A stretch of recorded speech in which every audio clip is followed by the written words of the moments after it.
in for the NLC. What are you thinking of it right here? Well, stuff up with the Seri pick, I think there's definitely a lot of pressure because I think the desk touched on it pretty nicely.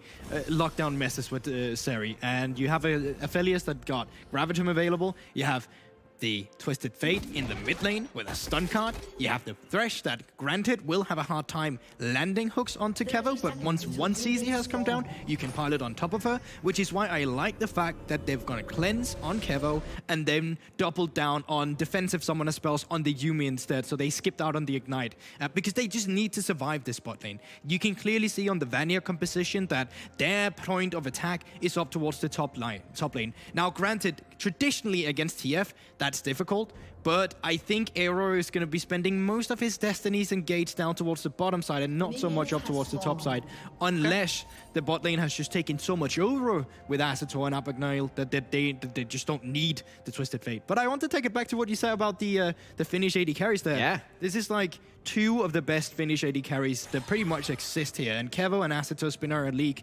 for a while now. So the fact that we get to see two countrymen kind of battle it out against each other, especially when it's the same role in the same league in the north, it's always exciting to see who can get the edge on the other. Yeah, just a little bit of additional spice into the matchup, which is always nice to keep our eyes on, especially when it is such an interesting new matchup as well. Zeri, of course, new to the league. Aphelios for Asator, it's not the Jinx, but, you know, another one of those hyper carries alongside Abagnale, not on the Rakan as well, which I'll be interested to see how they can do. And kind of want to touch on it as well.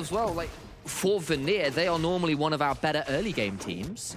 NYYRIKKI, generally speaking, have been a little bit slower in the early game, generally speaking. Yeah. And Vanir, I feel, probably have taken an interesting option in saying, okay, well, if NYYRIKKI aren't going to be doing all that much in the early game, then maybe we get a free chance to take some of these slightly more scaling picks like the Gwen and stuff and maybe not be so hyper-aggressive early. Yeah, but you can already see it, right? This is NYYRIKKI's early game, at least with the mid lane and with the bot lane. They are stacking up a wave. They're most likely going to be crashing on the third wave. And because of this, they can try and deny them some CS. They can try and deny them some experience if they come close to them. So the Vanir bot lane has to play on the back foot. And the jungler right now from the Siege is actually pathing down towards the bottom.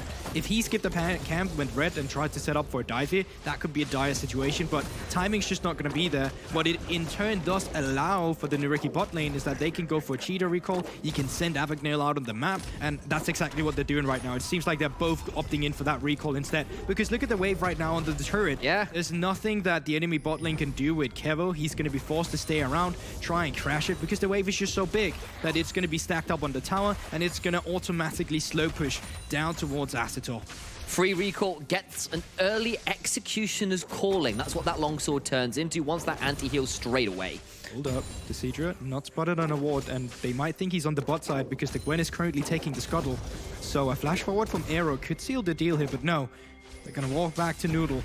Kind of back, because Noodle has got that level of advantage to get the full clear off, but Desiderate with the harrowed path will force Noodle back. Does get a hold of that one with the shove in the mid lane, decides does not want that, and of course Abagnale did get that roam up as well. And that's one of the things bot lane priority allows you to do. I don't know if we can take a look at the bot lane right now as well, just to see that there you have it.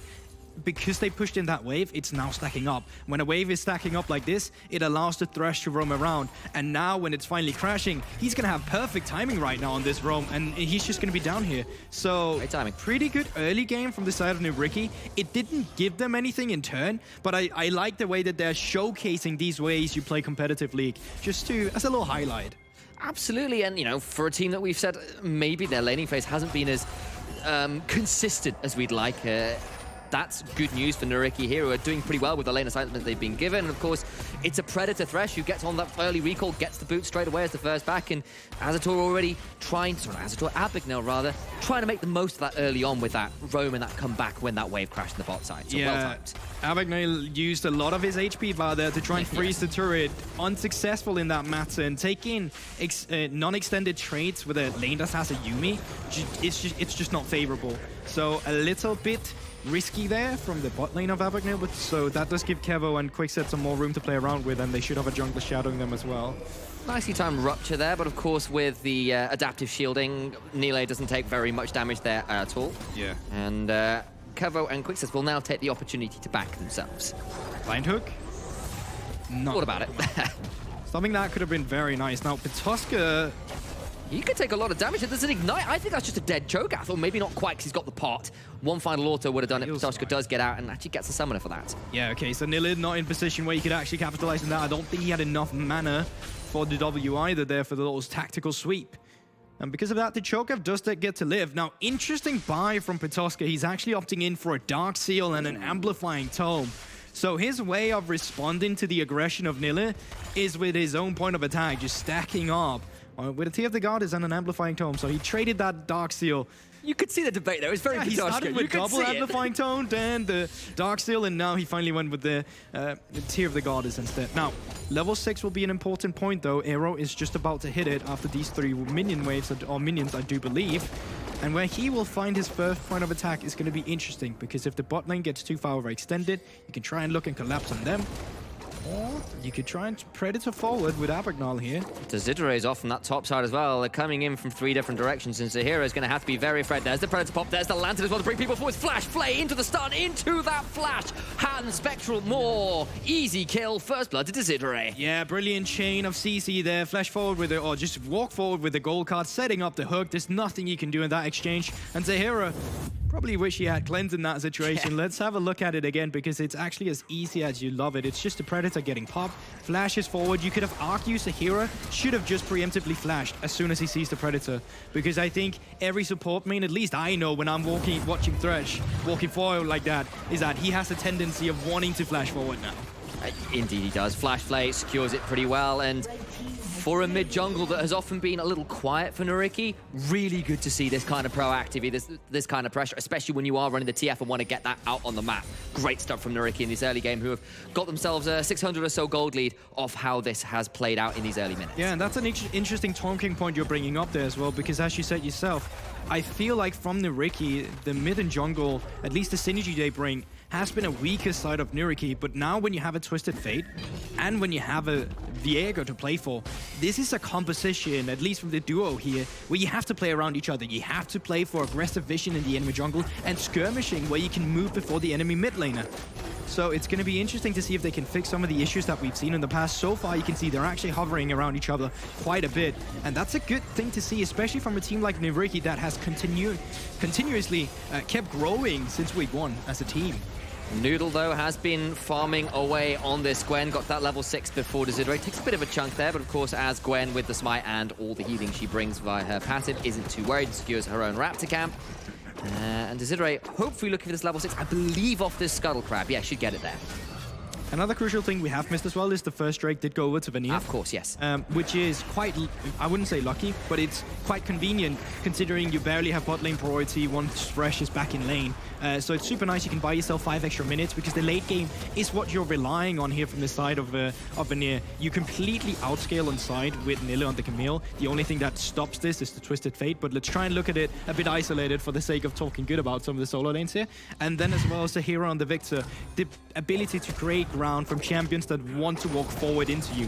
Twisted Fate, the Viego, not Viego, yeah, Viego as well, honestly, and the short range of Aphelios when he doesn't have Calibrum is something that's extremely painful to play against when you're against the Victor.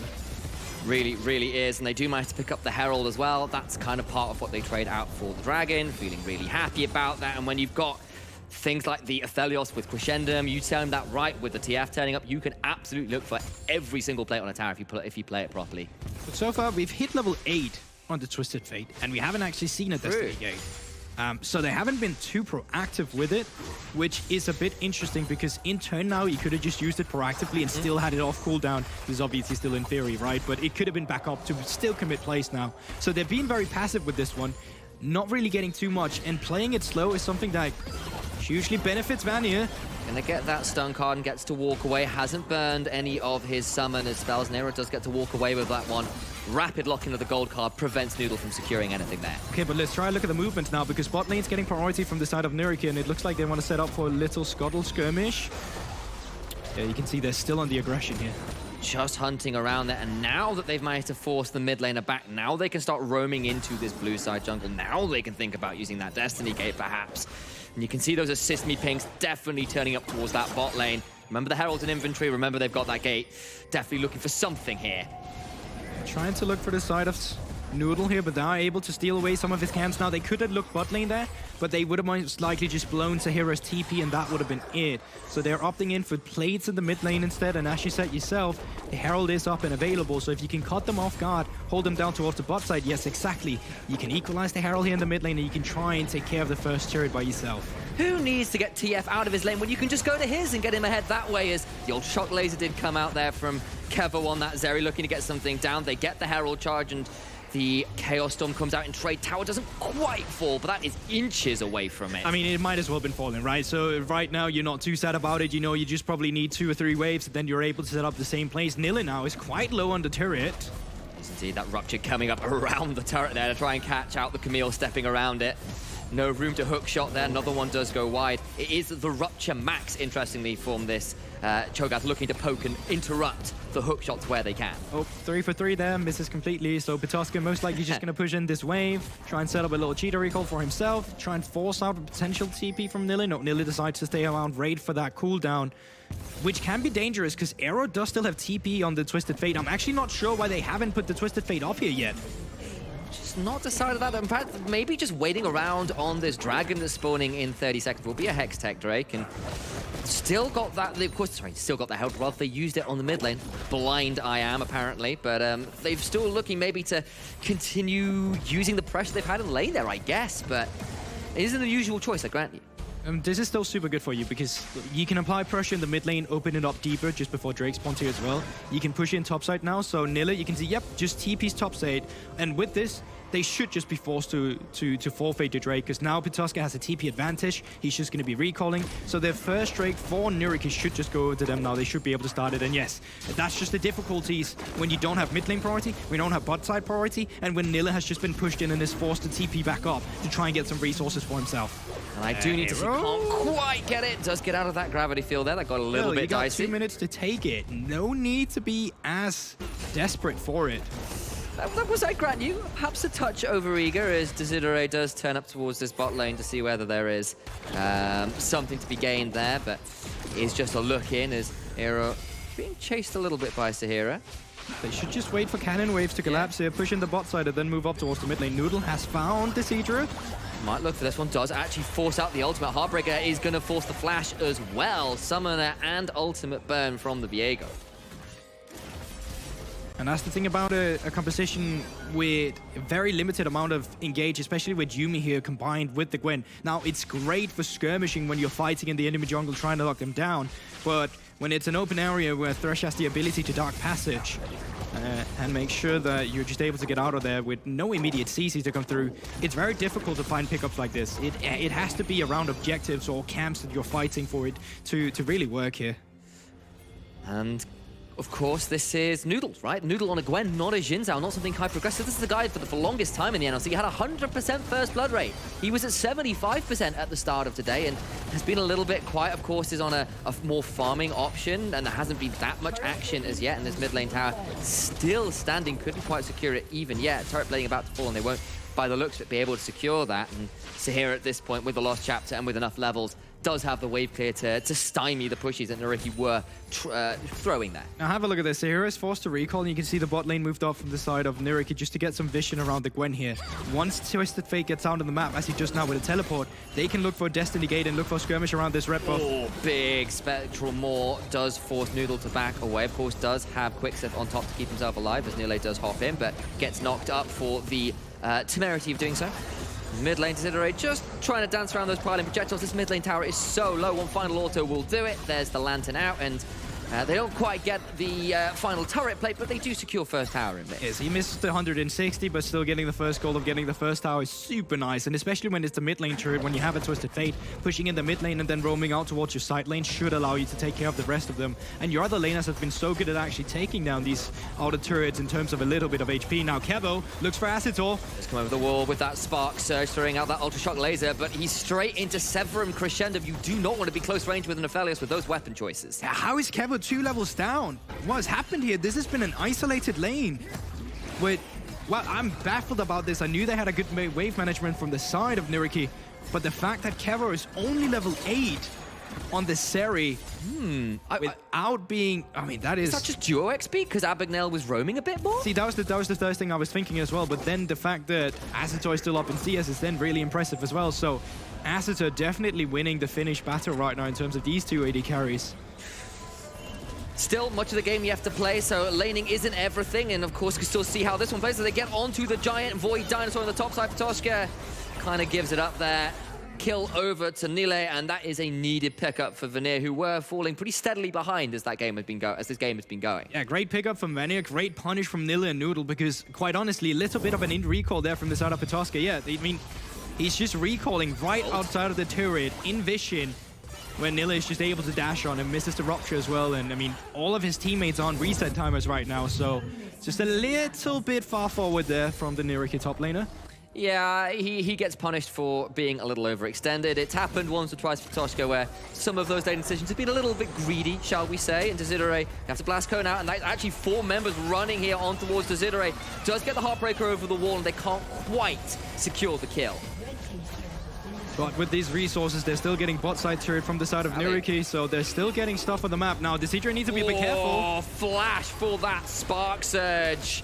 Oh, sorry, Lightning Crash, I apologize. There we go, get the right name of Zeri's ultimate there, and secures the kill in the hands of Noodle, I believe, actually. And with 40-odd seconds until this Dragon, we'll see how this one played out again. Yeah, so they're trying to get deep vision before Drake respawns to have more for themselves, but you can see Vanir, they've spent a lot of resources around the bot side when they just had a reset on the top side instead. Now, I'm not too sure why they're still looking for this one, though, because Asator has just put in the bot side, which they need to respond to from the side of Vanir. When they're responding to the bot side wave, then you can start walking forward in River and start clearing out some of the vision. And not only that, you also blew the Destiny and Gate, so really just a little bit of a misplay there in the mid game from the side of NYYRIKKI, something we would usually say about Vanir, but they've turned it around. They've showed up a little bit in this mid game. A Noodle, he can look for more. He's going to continue hopping over the wall. He's got that Zeri behind, throwing down the Ultra Shock Lightning, and Kevo picks up that one. Chaos Storm comes down. And Vanir coming alive in this mid-game. Once again, they keep finding some picks here in the mid-game. NYYRIKKI, they're crumbling a little bit. They're struggling in terms of what they want to do. And it's just smart play from the side of Vanir. They're giving away other parts of the map in return of finding some kills and picking up this Drake. They still don't have any towers to Vanir, but it does keep the gold at that 2,000 mark. They'll secure a second Drake for themselves. Now Nile has run all the way to the top side. Did miss that hook shot, though. I think it might be a little overeager to continue chasing that one. Yes, the thing is he doesn't really have vision. He knew his entire team was just bot side because they had to pick up the Drake. So Nile forced to back off, although he probably would have wanted to go in for a kill like that. And now you can see Dezidere, he knew something was up with Nile's aggression, so he's trying to come up here in shadow, but he's quickly spotted out on a pink ward, and we're getting back to a little bit of a stalemate where we're really just waiting for the Destiny and Gate to be up and looking for a move from NYYRIKKI, because quite honestly, in this game, the move is on NYYRIKKI. They're the one who should be trying to find these pickups. And they have, again, while they have got the early goldie, but they have got the early towers, it hasn't really been through Aero getting around the map. It's honestly people going to him, and that Destiny Gate still not used, and the gold lead not that extensive. Vanir played slow in the early game, but are now starting to get to the point where Gwen plus Yuumi or Camille plus Yuumi, Zeri plus Yuumi, all pretty difficult options, and a lot of chase down onto some pretty squishy members here from NYYRIKKI. And you can see right now, currently the biggest gold lead is in the mid lane from the side of Aero over the side of Sahiro. So that 2k gold lead you see, that's only between the mid laners. But here comes a first Destiny Gate into the stun and topside, into that Spectral Maw. Nearly taken very, very low. Heartbreaker comes through into that Hextech ultimatum. That means absolutely nothing. They call the bluff, they get the kill. Yeah, that's the CC chain you're going to have to work with. And since the itemization is so cheap for a Twisted Fate, he's already got the Everfrost. He's got the Rapid Fire Cannon. With that, you can always look for long-range stun cards. They continue with the Herald. Yeah, that Herald was, of course, the second one picked up. They managed to shove it through onto this top lane tier 2, but won't be able to get much more than a decent chunk onto it. They will clear out much of Vanir's red side jungle, though. Maybe thinking about continue to go. Of course, Noodle does have zoomies to keep them sped up and a ghost available, but don't feel quite comfortable to keep the pressure up. Okay. They are just going to move around the map here instead. So moving all their resources up towards the top side, down towards the bot side, where you can see Patoshka actually stacked up a wave, and they don't have any vision here from the side of Vanir, so they're looking for picks. That was the Predator pop by Abagnale, but can't quite get on top of Noodle, who's quick enough with the skip and slash to back out of danger. Now pressure continues onto those bot lane tier 2, and this is what NYYRIKKI have been playing through most of this game. Just pressure lanes, looking for structures. And one use of the Destiny game so far has bought 1 kill. In goes Nearly, but gets stunned mid-hook shot. There is, of course, that death sentence. Noodle stepping forward, but throws down the Hallowed Mist to keep themselves immune. Chasing forward, doing so much damage. Doesn't get a kill onto Abagnale, and now NYYRIKKI have gone a little too far, considering over the wall. Azatol trying to heal up with the Severum, and doesn't manage to survive much longer. They managed to get another one into Patoshka, and NYYRIKKI just over-shoving in that bot lane, and Vanir just chased them down. They're going to get a 4th here onto Aero, who flashes away. Going to try and get under this tower, but it's 3v1, and I don't think a gold card's going to keep you alive here. No, because even if he starts recalling now, Yumi's just going to be shooting crawling projectiles, and great tanking from Quickset, just setting it up afterwards. And quite honestly, NYYRIKKI was just waiting for that to happen to them. Remember, they started that play topside, moved it into mid, then moved it down to bot. They've spent way too much time on the map where they were just low on HP, low on mana, did not have all their ultimates, and because of this, Vanir was able to capitalize on him. So the turns of the tables, as I turned the tables on that phrase, has actually turned around between these two teams, because it used to be NYYRIKKI who showed up in the mid game and Vanir who kind of declined their mid game power spike, when now Vanir completely coming back into it with NYYRIKKI struggling to find their footing. Little bit of that reversal of fortunes and styles here. Looking good for Vanir in this mid game, and of course, it's the likes of Noodle leading the charge. Such a key player for Vanir in the early game, now on a much more scaling pick, doing a lot of work, and then this was just an extended death, really. Not much that Aero could do. Nah, he was just waiting for that to happen, and with it, I think they were actually able to get that bot side turret and the mid lane turret, so now they actually have 3 turrets for themselves. Taking a bit of damage, as he was looking for some, but here come the rest of Vanir diving in. It's going to be huge damage. Lightning crash from Zeri, gets a lot, but now Azatol gets so much damage to turn around. Jackrooms go flying, gets a triple, making a quadra.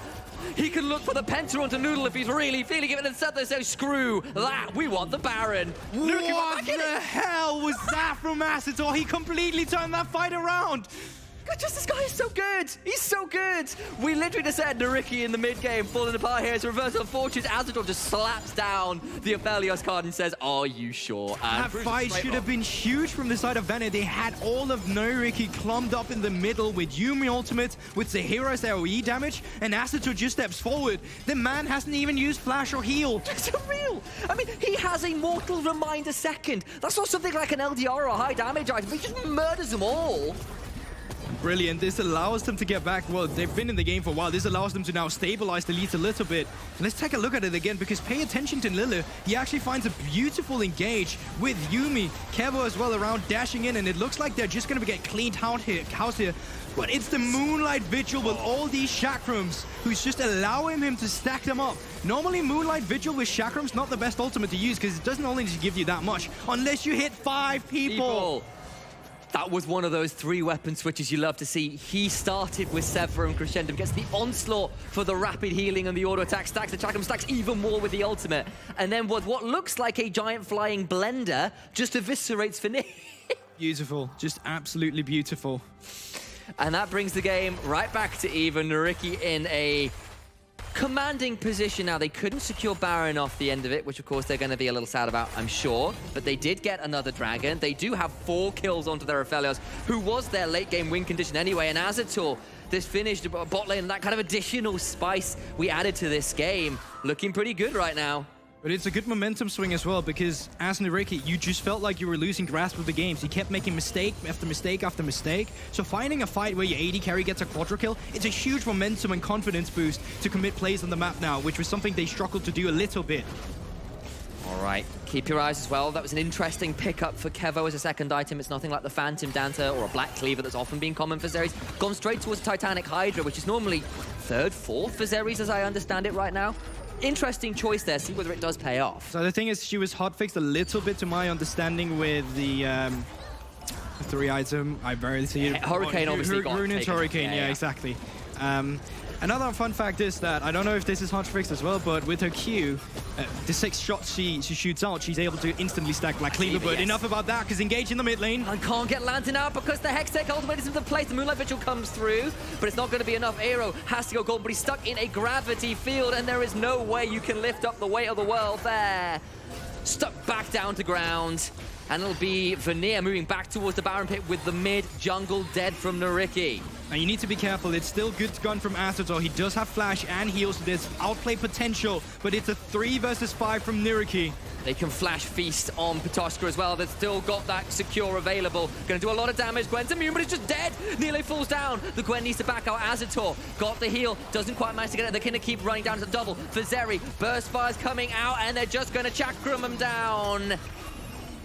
Not enough in the tank for Astator, who does fall down there. Yeah, you can see he just tried to gale fall in their face, hoping that he could find the outplay, but he's just not able to it. And in the end, they pick up the ace from the side of Vanir, and they should be able to pick up the Baron. Once again, disastrous early game has turned into a favorable mid game that Vanir is now trying to push forward into the late game. Decitra has spawned, has flash, has ultimate, has smite.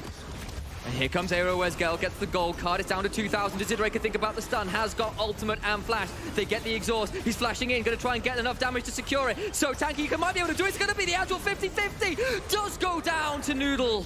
And they get the kills as well, but NYYRIKKI got in there and they made it a fight. In the end, they just end up giving more kills. That's 7 kills from one fight they get here. And let's take a look at it again. Nilly, he's managed to sneak into this bot side bush in the mid lane, picks up the Desiderae immediately. No way for him to get out of the Hectag ultimatum. And here's the thing, when Vanir starts running you down, when you have a Gwen that's immune, Astator can never step up. And this is the pressure that Sahira applies as well on the Victor, the Raze, the Q. Astator needs to be so wary of his position, and it's such a difficult situation they've ended up in. 3 versus 5, it's a miracle they're looking for, but miracle rarely happens.